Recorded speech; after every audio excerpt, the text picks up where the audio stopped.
सिमरन, अमृतकाल के इस दौर में हमारा जो ये भारत देश है ना, ये लगातार बिल्कुल मजबूती से आगे बढ़ रहा है। बिल्कुल सही कहा तुमने। निवेश से लेके नवाचार तक हर क्षेत्र में भारत अपनी एक अलग पहचान बना रहा है और सभी के लिए अवसर के तमाम द्वार खोल रहा है। बिल्कुल, और ये बात हम सभी जानते हैं कि आत्मनिर्भरता से आगे बढ़ते हुए हम आज हर क्षेत्र में मेक इन इंडिया की परिकल्पना को सच करने की पूरी कोशिश कर रहे हैं। और रतिका, क्या तुम जानती हो एक ऐसा ही क्षेत्र है सेमीकंडक्टर्स का, जिसमें पेटेंट्स के माध्यम से भारत आत्मनिर्भरता का परचम पूरी दुनिया में लहरा रहा है।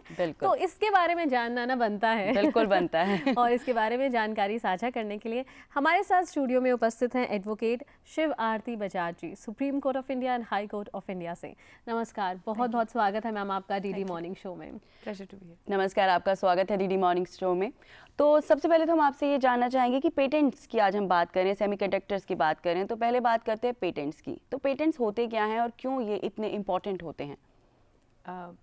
अगर हम बात करें, जैसे आपने टॉपिक आज चुना है, लीगल और पेटेंट्स और इंडिया की ग्रोथ, इन तीनों को एक साथ आपने जैसे एक धागे में बुना है इसको, तो इसमें पेटेंट्स आप पूछ रहे हैं कि कैसे ज़्यादा क्या होते हैं, इम्पोर्टेंट क्यों होते हैं? सो अगर मैं पेटेंट्स की बेसिक डेफिनेशन लूँ, पेटेंट्स बेसिकली होते हैं जब आप कोई इन्वेंशन, कोई आविष्कार करते हैं, तो उसको जब हम प्रोटेक्शन देते हैं उसके इन्वेंटर और उसकी कंपनी की तरफ, उसको हम पेटेंट कहते हैं जी। और उस प्रोटेक्शन का मतलब ये है कि अगले 20 साल तक डेट ऑफ फाइलिंग से वो पर्टिकुलर कंपनी या वो पर्टिकुलर इन्वेंटर उस पेटेंट को ओन करता है।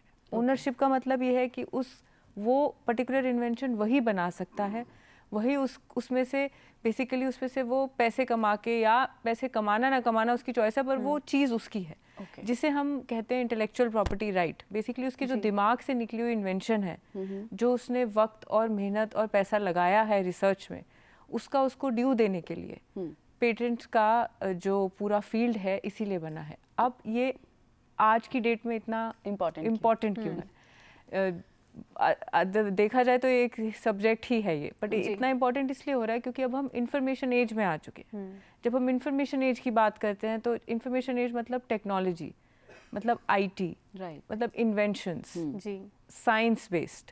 तो इस सब में जो भी आविष्कार हो रहे हैं, उन सब पे अगर हम पेटेंट्स अलाउ करते हैं, जो कि हो रहा है, तो उसमें क्या होता है कि उसमें उस पेटेंट को प्रोटेक्शन करने के लिए जो भी हमारे इन्वेंटर्स जो इन्वेंशन करके, जो साइंटिस्ट जो एफर्ट करते हैं, और जो कंपनीज उनको R&D में, जो इवन जो गवर्नमेंट भी सपोर्ट करती है R&D में, उनको उनका ड्यू मिलता है और उससे एक ओनरशिप आती है for 20 years from the date of filing, जब तक वो उनका पेटेंट रह सकता है।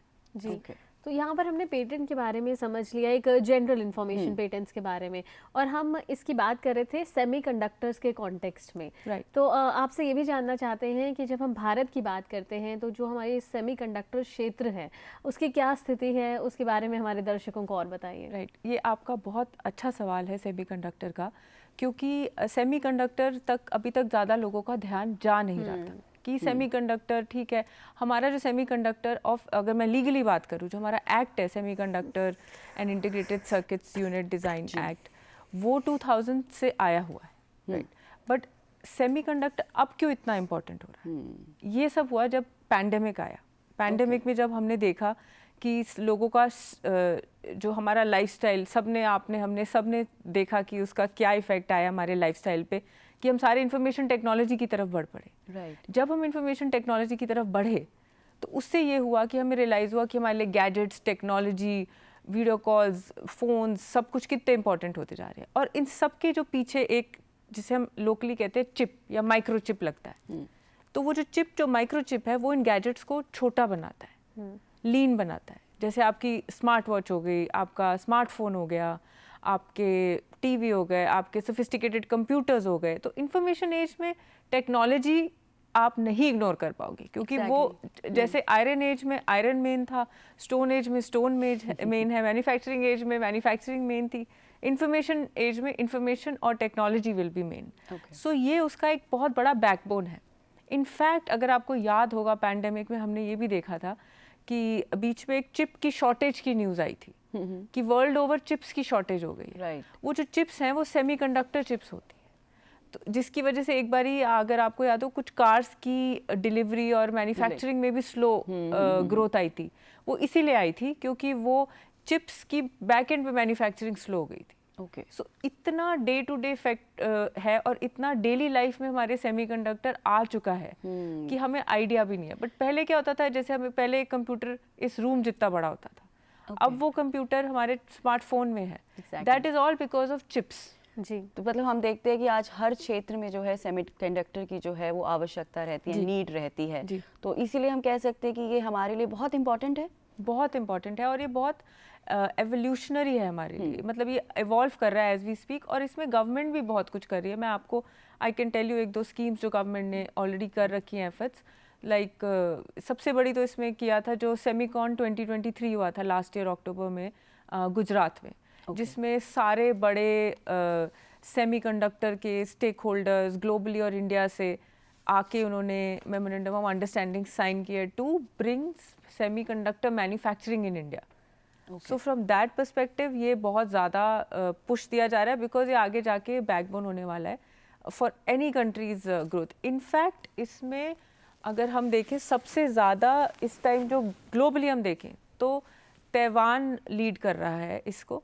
सो but as a geopolitical position and strategy also it is important कि हम इस क्षेत्र में और आगे बढ़े, और इसके रहते ही जो हमारे रेलेवेंट लीगल एक्ट्स हैं वो भी और सामने आएंगे और लोग अपने सेमीकंडक्टर्स के डिज़ाइन को प्रोटेक्ट करना चाहेंगे। जी, राइट। तो जैसे आप सेमीकंडक्टर्स के बारे में, उसकी स्थिति के बारे में हमें बता रही हैं, वो क्षेत्र कैसा है, तो हम आत्मनिर्भरता की बात करते हैं, स्वयं सशक्त बनने की बात करते हैं।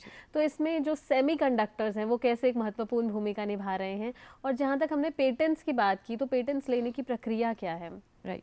सो पेटेंट, सेमीकंडक्टर, ये सब आईपीआर की ब्रांचेज हैं जिसे हम इंटेलेक्चुअल प्रॉपर्टी राइट्स कहते हैं। जी।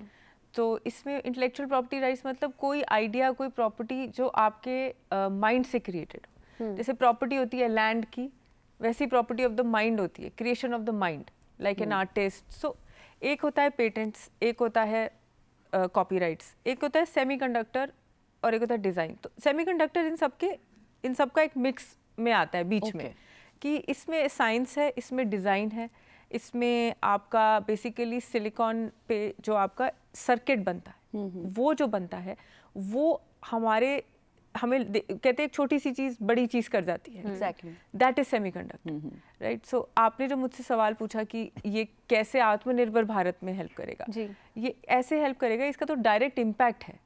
हेल्प भी एक अंडरस्टेटमेंट है, ये डायरेक्ट इम्पैक्ट करेगा बिकॉज हम जो मैन्युफैक्चरिंग हब बन रहे हैं एज अ कंट्री, राइट, उसमें सेमीकंडक्टर जो है वो बहुत बड़ा रोल प्ले कर रहा है बिकॉज वो हमारे गैजेट्स को एम्पावर कर रहा है। वो हमारे, और अगर हम इंडिया से एक फ़ोन बना रहे हैं जो बाकी फ़ोनों से बेटर है, अगर हम इंडिया से कोई टैबलेट बना रहे हैं, कोई स्मार्ट वॉच बना रहे हैं, कोई सोफिस्टिकेटेड कंप्यूटर बना रहे हैं, जो भी है वो सब चिप्स के ज़रिए चलते हैं। कार्स, स्मार्ट कार्स, आजकल जैसे हम सुनते हैं हर चीज़ स्मार्ट होती है, तो उसमें जो स्मार्ट वर्ड है वो इस चिप बहुत बड़ा उसका एक इनेबलर है उसको करने के लिए। और जब हम आत्मनिर्भर भारत की इकोनॉमी की बात करते हैं कि यहीं हम उसको प्रोडक्ट बनाएं और यहीं यूज़ करें, तो उस केस में आपकी जो इसमें जो R&D, जो इन्वेंशंस, जो टाइम लगता है बनाने में, like in I was telling you in semicon 2023 there were 30 startups जिसको गवर्नमेंट ने शॉर्टलिस्ट किया था और उनको हेल्प भी किया है।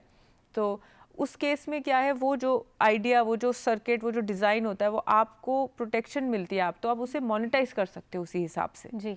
और मोनेटाइज करके मतलब जो आपने R&D में जो आपने एफर्ट लगाई है, यू कैन यूज़ दैट, और उसको आप आगे लाइसेंस कर सकते हैं, आगे आप उसको कई तरीके होते हैं उसको यूज़ करने के, आप उसको यूज़ कर सकते हैं। उससे ये सब होता है कि जो आपकी देश की इकोनॉमी है वो देश में ही रहती है, और अगर आपका प्रोडक्ट बहुत अच्छा है तो आप एक एक्सपोर्ट भी कर सकते हैं उसको। राइट। तो अगर हम बात करें सेमीकंडक्टर मिशन और सेमीकंडक्टर डिज़ाइन योजना के बारे में, तो आत्मनिर्भर भारत के लिए कैसे एक महत्वपूर्ण कदम है, इसके बारे में आप हमें बताइए।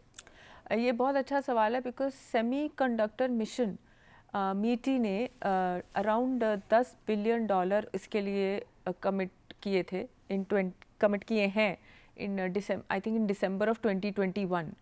सो ये इस हिसाब की जो योजनाएं जा रही हैं इसको बूस्ट करने के लिए, तो ये तो तय ही है कि आत्मनिर्भर भारत के लिए साइंस, पेटेंट, टेक्नोलॉजी ये सब कितना ज़रूरी है। बिकॉज अगर आप साइंस की बात करें, इन्वेंशंस की बात करें और नई टेक्नोलॉजी बनाने की बात करें, तो उसमें जो देश सबसे आगे रहेगा वो देश वैसे ही आज की डेट में इंफॉर्मेशन एज में काफ़ी बढ़त पाने की बिल्कुल भारत हर क्षेत्र में आगे है। तो ये जो सेमीकंडक्टर मिशन है या सेमीकंडक्टर डिज़ाइंस की जो आप बात कर रही हैं, इसमें अगर पेटेंट लेना हो तो उसकी क्या प्रक्रिया है?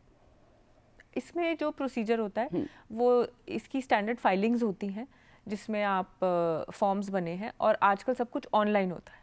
सो आपको जो भी एक्सपर्ट है आप उनके इन टच जाए, जो भी इन्वेंशंस बना रहे हैं, और वो आपको फाइलिंग में हेल्प कर सकते हैं। इट्स ऑनलाइन प्रोसेस और वो फॉर्म्स भर के आपको डिज़ाइन सबमिट करके उसकी हमारी जो इंडियन पैटेंट ऑफिस है, जो सेमीकंडक्टर की रजिस्ट्रीज हैं, वो सारे they are very competent people, examiner sitting there, जो उसे एग्जामिन करते हैं मेरिट पे, और फिर आपको वो मिलता है या नहीं मिलता है, डिपेंडिंग ऑन। प्रक्रिया को आसान बना दिया है, प्रक्रिया को आसान बना दिया और बहुत फास्ट भी बना दिया।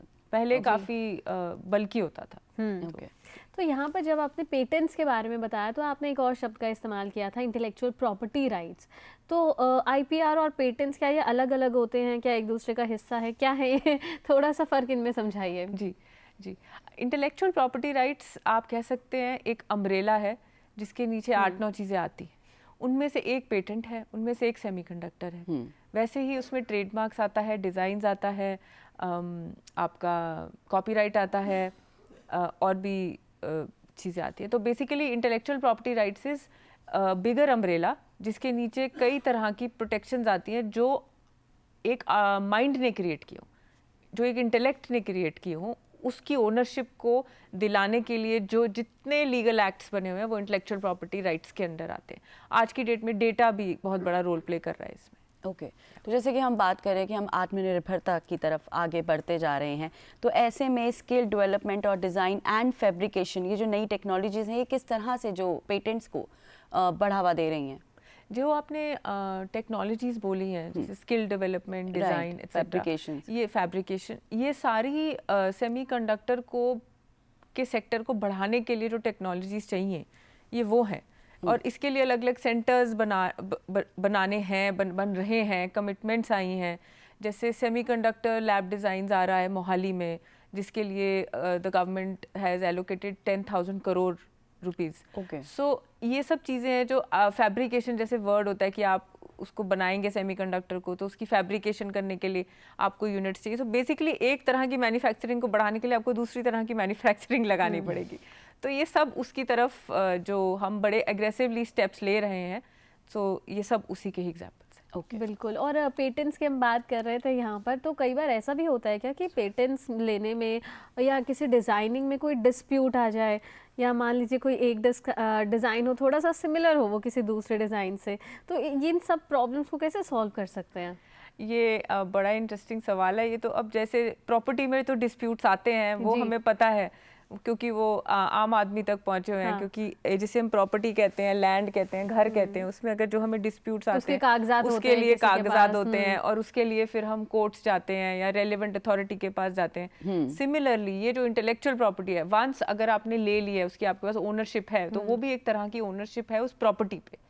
तो जैसे हम लैंड डिस्प्यूट को हैंडल करते हैं अलग अलग कोर्ट्स में जाके, वैसे ही हम इस डिस्प्यूट को भी हैंडल करते हैं रेलेवेंट कोर्ट्स में जाके। जैसे द दिल्ली हाई कोर्ट, कुछ मैटर्स रजिस्ट्री में होते हैं, pan India there are various registries in Delhi, Ahmedabad, Chennai, like that, Calcutta, so Bombay. So ये सब ऑफ कोर्स सुप्रीम कोर्ट तो है ही। सो ऐसे करके सारे केंद्र बने हुए हैं जो इन डिस्प्यूट्स को सुनते हैं, रिजॉल्व करते हैं। बिकॉज अगर आपने इतनी मेहनत की है, आपने कोई R&D किया, आपने कुछ साइंस करके कुछ आविष्कार किया, उस आविष्कार पे आप अपनी ओनरशिप इस्टेब्लिश कर रहे हो। अब उस ओनरशिप का आप क्या करना चाहो वो आपकी इच्छा है। आप उसको आगे देना चाहते हैं, आप उससे लाइसेंस करना चाहते हैं, आप उसे पैसे बनाना चाहते हैं, आप उसे फ्री में देना चाहते हैं, वो आपकी इच्छा है। बट ओनरशिप आपकी है। राइट। अब उस ओनरशिप को इस्टेब्लिश करने के लिए या कोई डिस्प्यूट करता है उसको, जैसे आपने बड़ा अच्छा सवाल किया, तो इसमें हाँ इसमें होते हैं they are very very competent authorities. In fact Delhi high court में तो स्पेशल बेंच है जो इंटेलेक्चुअल प्रॉपर्टी बेंच है, द 2 बेंचेस जो सिर्फ IPR के मैटर्स ही सुनते हैं। ओके। सो आप समझ सकते हैं कि ये कितना इम्पोर्टेंट एरिया है for literally creating India what it will. अच्छा, तो जो भारत में जो हम पेटेंट्स लेते हैं, चाहे वो डिज़ाइंस के हों या फिर प्रोडक्ट्स के हों, तो अगर हम इसमें बात करें अंतर्राष्ट्रीय स्तर की, तो उसमें उनकी कितनी मान्यता रहती है? हाँ, तो पेटेंट IPR ऐसे राइट होते हैं जो कि आपको जोग्राफिकल होता है, मतलब आप जिस देश में आप उसको फाइल करके लेते हैं, जैसे आपने मुझसे पूछा फाइल कैसे करते हैं उसको, तो आप जिस देश में उसे फाइल करके लेंगे उसी देश में आपको वो राइट मिलेगा। जैसे अगर आप पेटेंट फाइल करते हैं इंडिया में तो आपको इंडिया में मिलेगा, अगर आप पेटेंट फाइल करते हैं US में तो आपको US में मिलेगा। कुछ रूल्स US के अलग हैं, कुछ रूल्स इंडिया के अलग हैं, राइट।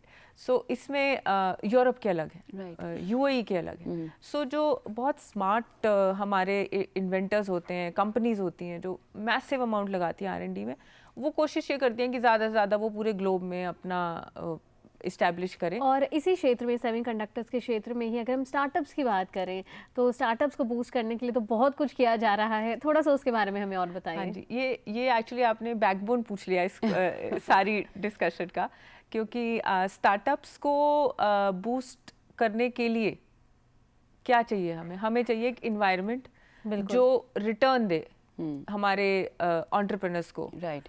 ये सब करने के लिए, सारी एफर्ट करने के लिए। तो एंटरप्रेन्योरशिप जो है, एंटरप्रेन्योरशिप के बाय प्रोडक्ट्स हैं ये सारे इन्वेंशंस, और ये सब बाय प्रोडक्ट्स हैं, और ये सब रिटर्न मैकेनिज्म है कि अगर आप कोई एंटरप्रेन्योर बन रहा है और वो इन्वेंशंस कर रहा है इन साइंस, तो उसको उसका रिटर्न मिले, ओनरशिप मिले। इसके लिए इनक्यूबेटर्स, एक्सेलरेटर्स बने हुए हैं आजकल। पहले ज़्यादातर वो सिर्फ पब्लिक सेक्टर में होते थे जो गवर्नमेंट से फंडेड होते थे, बट अब प्राइवेट सेक्टर्स हैं, वेंचर कैपिटलिस्ट्स हैं, इंस्टीट्यूशंस हैं, ये सारे मिलके आपके सेमीकंडक्टर पेटेंट्स टेक्नोलॉजी को बूस्ट कर रहे हैं। जैसे मैं आपको एक चिप का एग्जांपल देती हूँ, सच एज न्यूरोलिंक, जो इलॉन मस्क अपने कह रहे हैं ह्यूमन ब्रेन में लग जाएगा।